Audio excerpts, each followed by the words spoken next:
Padahal hukum terkait dengan LGBT tidak diatur dalam hukum positif di Indonesia.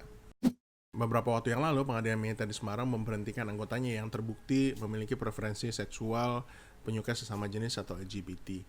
Lalu seminggu yang lalu kalau nggak salah juga Jenderal Bintang 1 di tubuh kepolisian itu dinonjobkan karena terlibat dengan komunitas LGBT.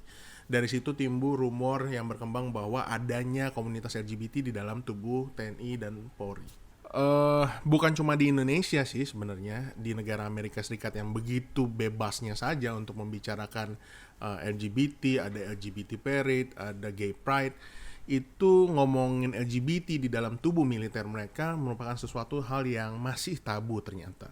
Bahkan di tahun 1993 ada campaign yang bunyinya Don't Ask, Don't Tell. Jadi jangan beritahu atau jangan mempertanyakan tentang preferensi seksual seseorang.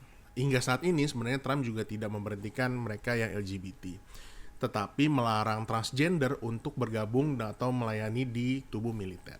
Di Indonesia meski sudah banyak yang terbuka, tapi mereka yang LGBT kebanyakan harus punya dua identitas untuk menutupi identitas mereka yang sebenarnya. Pesawat lewat. Dengan alasan agama, budaya, dan lain sebagainya, kaum LGBT sering kali mendapatkan persekusi atau penghakiman dari masyarakat. Padahal hukum terkait dengan LGBT tidak diatur dalam hukum positif di Indonesia. Di tahun 2017 misalnya, MK menolak gugatan sekelompok orang meskipun dengan dissenting opinion yang ingin memperluas tafsir yang ada dalam kitab undang-undang hukum pidana mengenai tindakan hubungan sesama jenis dengan mereka yang di bawah umur yang digunakan untuk menjerat mereka yang melakukan hubungan sesama jenis dengan usia dewasa. Jadi praktis hingga saat ini ada kekosongan hukum mengenai LGBT.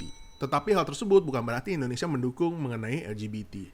Harus dilihat dari historical mengenai hukum tersebut yang merupakan peninggalan kolonial Belanda yang hingga saat ini belum banyak berubah.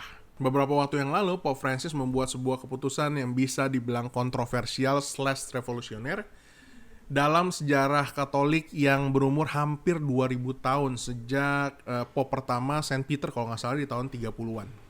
Menerobos kepercayaan dan pandangan yang selama ini dibangun dan dipercayai oleh gereja Katolik mengenai homoseksual. Pope Francis bilang, gay people have a right to a family. Jadi dengan kata lain, Pope Francis mendukung adanya civil union atau pernikahan sesama jenis.